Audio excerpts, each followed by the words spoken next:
నమస్కారం అండి, మీ అందరికీ శ్యామ్లాస్ కిచెన్కి స్వాగతం. ఈరోజు పైన క్రిస్పీగా లోపల పూర్ణంతో ఎంతో తీయగా ఉండే పూర్ణం బూరెలు తయారు చేసాము. ఇప్పుడు వరలక్ష్మి వ్రతం వస్తుందిగా, అమ్మవారికి ఎంతో ప్రీతికరమైన పూర్ణం బూరెలు ఈరోజు చేసుకుందాము. ఇప్పుడు తయారు చేసే విధానం చూద్దాము. వీటినే పూర్ణాలు అంటారు, పూర్ణం బూరెలు కూడా అంటారు. ఇప్పుడు మనం తయారు చేసే విధానం చూసాము. ఒక బౌల్లోకి 1 కప్పు బియ్యము, మామూలు ఇంట్లో రైస్ వండుకునే బియ్యమైనా సరే, రేషన్ బియ్యమైనా సరే 1 కప్పు వేసి, అలాగే 1/2 కప్పు మినపగుండ్లు వేసుకొని తగినన్ని నీళ్ళు పోసి మంచిగా కడగాలి. కొద్దిసేపు మంచిగా కలిపి ఈ నీళ్ళు వంపేసేయాలి. అదేవిధంగా 2-3 సార్లు ఆ నీళ్ళు కడిగి మంచిగా వంపేసి ఫ్రెష్ నీళ్ళు పోసి మూత పెట్టి ఒక 2 గంటలు నాననివ్వాలి. పూర్ణం బూరెలు కాబట్టి పిండి పులిసే అవసరం లేదు, అందుకని ఒక 2 గంటలు నానితే చాలు. ఇప్పుడు కుక్కర్లో 1 కప్పు పచ్చి శనగపప్పు వేసుకోవాలి. వేసుకొని నీళ్ళు పోసి మంచిగా కడగాలి. ఒక 2-3 సార్లు కడిగి నీళ్ళు వంపేసి ఫ్రెష్ నీళ్ళు పోసి 1 గంటన్నర నానితే చాలు. అంతే, గంట సేపు నానినా చాలు. ఇప్పుడు మంచిగా నీళ్ళు పోసి మూత పెట్టి 1 గంట సేపు పక్కన ఉంచుకోవాలి.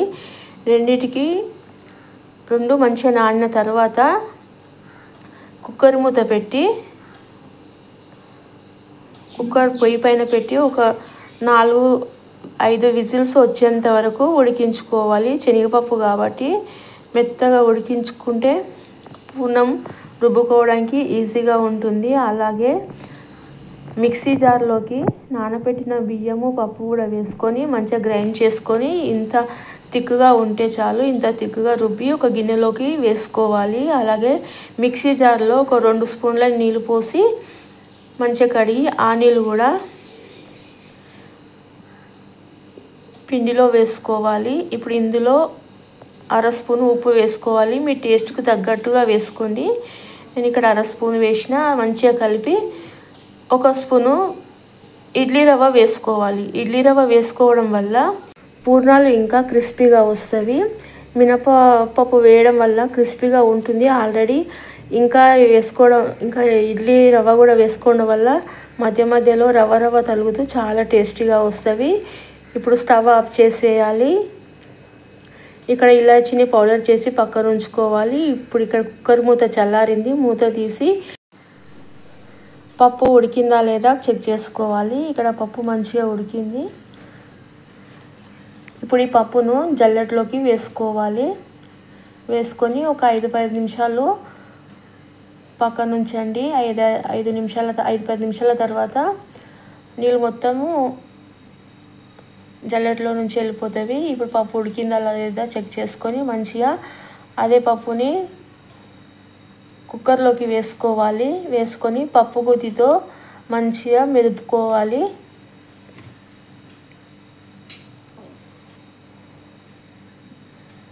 మిక్సీ జార్లో వేస్తే వేడిగా వేస్తే మిక్సీ జారు పాడవుతుంది కాబట్టి ఈ విధంగా మంచిగా రుబ్బుకోవాలి. రుబ్బుకొని ఈ విధంగా మెత్తగా అయ్యేంత వరకు రుబ్బి మనం ముందుగా కట్ చేసి పెట్టిన 1 కప్పు బెల్లం తురుముని వేసుకోవాలి. 1 పావు వేసుకున్నా చాలు. బెల్లం మీ టేస్ట్ తగ్గట్టు వేసుకోండి. అలాగే 1 పావు స్పూను ఇలాచీ పౌడరు, కొద్దిగా జాజికాయ తురిమి వేసుకోవాలి. వేసుకొని 3-4 స్పూన్ల నెయ్యి వేసుకోవాలి. వేసుకొని ఇప్పుడు కుక్కరు స్టవ్ మీద పెట్టి స్టవ్ ఆన్ చేసి ఒక 2-3 నిమిషాలు మంచిగా కలపాలి. అడుగు నుంచి మంచిగా కలపాలి. పొయ్యి సిమ్లోనే ఉంచాలి. పెద్దగా ఉంచితే అడుగు మాడిపోతుంది. ఈ విధంగా అడుగు మాడకుండా కలుపుతూనే ఉండాలి. ఈ విధంగా కొద్దిగా కలర్ చేంజ్ అవుతూనే ఉంటుంది. అలాగే మంచిగా ఈ విధంగా పూర్ణము దగ్గర పడేంత వరకు ఉడికించుకోవాలి. ఉడికించుకొని స్టవ్ ఆఫ్ చేసి పక్కన ఉంచుకుంటే చల్లారిన తర్వాత ఇంకా గట్టి అవుతుంది. అప్పుడు తర్వాత మనం పూర్ణాలు చుట్టుకోవచ్చు. ఈ విధంగా ఉడికించిన పూర్ణాన్ని పక్కన ఉంచుకొని ఈ విధంగా మొత్తం చల్లారినాక చిన్న చిన్న ఉండలుగా చేసి ఉంచుకోవాలి. ఇప్పుడు పొయ్యి పైన కడాయి పెట్టి కడాయిలో డీప్ ఫ్రైకి తగినంత నూనె పోసుకోవాలి. ఈ విధంగా మంచిగా నూనె పోసి ఆ నూనె కాగేంత వరకు ఇక్కడ పూర్ణాలు చుట్టుకోండి. ఈ విధంగా ఈ సైజులో చిన్న నిమ్మకాయ సైజ్ అంతా పూర్ణాలు చుట్టుకోవాలి. ఈ విధంగా చుట్టుకొని తీసి ఒక ప్లేట్లోకి వేసి రెడీగా ఉంచుకోవాలి. ఇప్పుడు మనం ముందు పిండి రెడీ చేసి పెట్టుకున్నాం కదా, బియ్యము మినపప్పు పిండి. ఈ పిండిలో ఒక్కొక్కటి ఉండలు వేసుకొని ఈ విధంగా మంచిగా ముంచి వేసుకోవాలి. వేసేటప్పుడు జాగ్రత్త వేసుకోవాలి. అలా వేసేందుకు ఇబ్బందిగా అనిపిస్తే ఈ విధంగా చిన్న గరిట స్పూన్ ఏదైనా తీసుకొని దాంతో నెమ్మదిగా వేసుకోవాలి. ఇక్కడ ఆయిల్ చెక్ చేసుకోవాలి కాగిందా లేదా అని. కొద్దిగా చిన్న ఉండ వేసి చూస్తే ఆయిల్ కాగితే వెంటనే పూర్ణాలు వేసుకోవచ్చు. ఈ విధంగా ఒక్కొక్క పూర్ణం బూరెను నెమ్మదిగా వేసుకోవాలి.